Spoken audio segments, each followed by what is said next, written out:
We're gonna go ahead and start on our squash dressing and get it in the oven, get it going. I have cooked 2 cups, I cooked more than 2 cups of squash, but I kind of got squash crazy tonight. I was gonna do a little bit more ahead. But normally you take a casserole dish, and I believe this one is a 3/4 if I can see, but I'm gonna put it in a 13x9 pan. You can do whatever you like, but I'm gonna mix it up in a bowl here real quick. I'm gonna mix all this up, and then I'm gonna pour mine in here because then when we're done, we can throw it away. So I may just go ahead and double this and put it in the oven like that. Squash dressing, this is even good to serve during the holidays, but it's also a good little treat to serve in the summer. It's good with chicken or beef or whatever else that you want to serve it with. Chicken is one of my favorite things to serve it with, but I could about make a meal out of it on its own. So let me get this squash.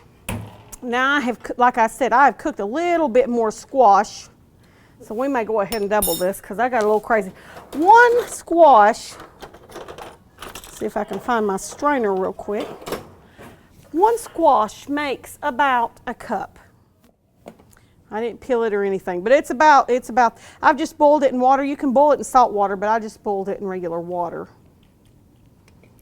So I'm going to drain it just like this. You can drain it off really good. I love cooked squash. I like cooked squash with chicken broth in the skillet. I like it baked. I like squash, period. We had a good salad recipe. I guess maybe we might have done that last summer, that you actually took squash and zucchini and you ate it raw. You put it in a salad, kind of a marinated salad, and it was really, really good. Also, so I've got my squash here, and like she said, it's kind of almost mushy in a way, a little bit. All right, now you can see me. I'm going to take my squash and I am going to mix my cornbread, which I'm going to have to crumble just a little bit more. I don't know if all that's going to fit in one pan. We may have to take some of the squash back out. We may just eat squash along. After I looked at it, it is quite a bit of squash. We'll take part of the squash out. There we go. Here we go. Now, this is 4 cups of cornbread. If you want to be like me and kind of have a lazy day, we sell these in the deli. This one is $2.24. So, our thing of cornbread. Oh, does it say 2? Okay, then we can double it. Sorry. Thought it was 4 cups. I had wrote down my other one, 4 cups of cornbread crumbled, but that was because I was doubling the recipe. All right, well, we can double the recipe. We'll have plenty of dressing. All right, very good, very good. So we've got 4 cups of cornbread, and this is not going to all fit in this one little old bowl. And as you all know, see, you know what? Joyce is not here tonight, and I have a regular size spoon tonight. I do not have a teaspoon stirring with. I will before the end of the night. Okay, I'm just going to stir this up. And day-old cornbread works really, really good with this, but I like cornbread very well the next day. I have one child that likes cornbread and grape jelly together, so there's never cornbread left over. She used to call it cornbread cake when she was little. I was like, okay.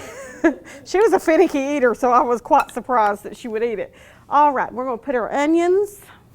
And this is, well, I've doubled it, so now it's a cup of onions. You can tell why this is good.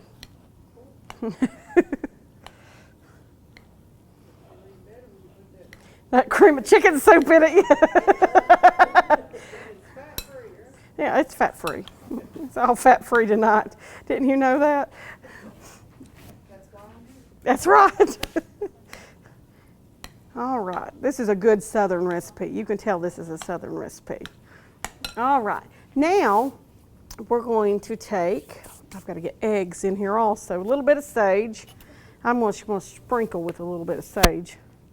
I'm not a huge sage eater, so it's probably about enough. We may have to finish mixing this in the pan.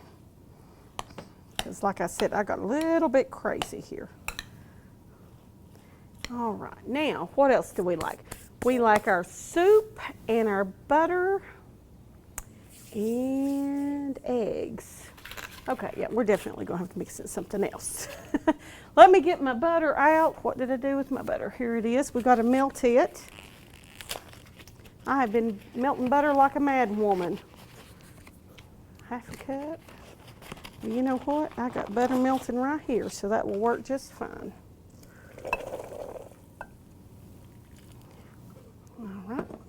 We'll stick the other 2 sticks. That's a stick if you're not doubling it. 2 sticks if you are. If you're serving a large family, you'll want to double it. Now,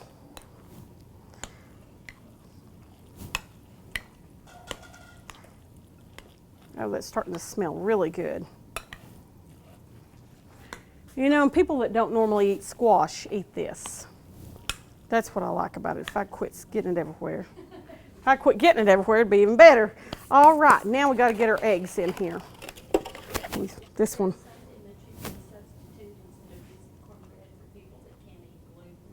I'm sure you can do some form of breadcrumbs. It's the same, you know.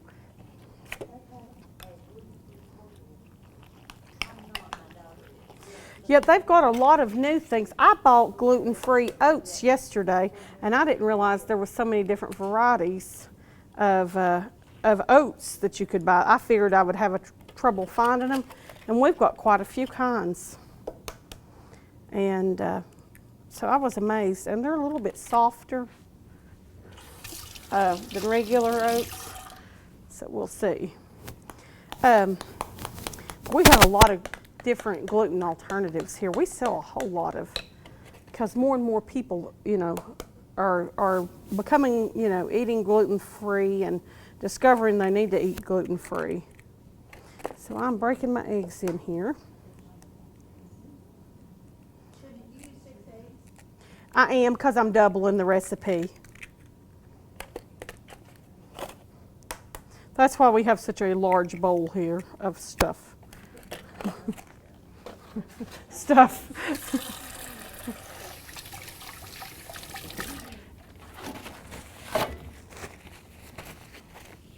All right.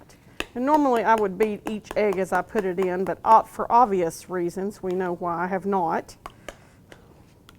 Please forgive me tonight. And this is going to bind, but you can use any kind of breadcrumbs, stuffing mix, or whatever that's not. You know, they make a, what is it, rice alternative to a lot of things now.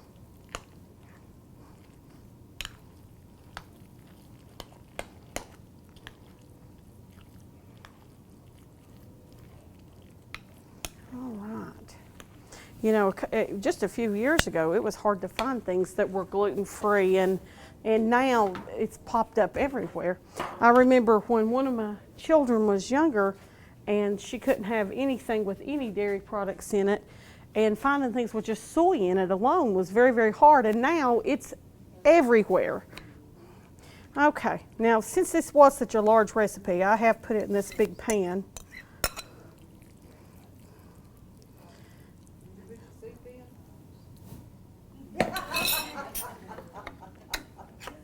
We might have to go back. It's a good thing Jared edits things very well. Well, because my bowl was so large, I could not get the soup in here. I really don't think I could have got another thing in that bowl. All right, let's see here.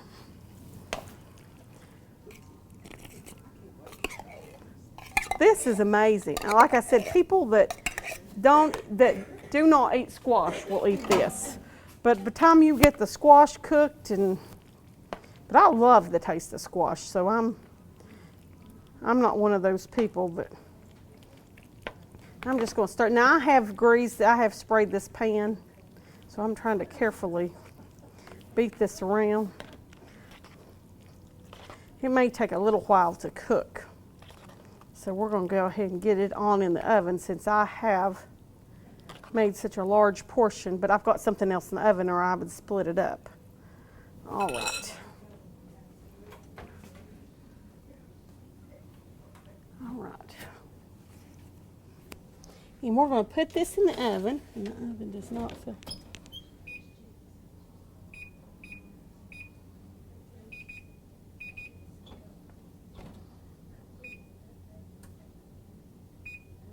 All right.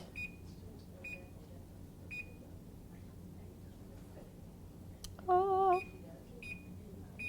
I think I knocked my timer off. All right, well that is our squash casserole. We're going to bake that 35 to 40 minutes. We may have to bake that one just a hair longer, just because. Turn it up just a second. All right, there we go.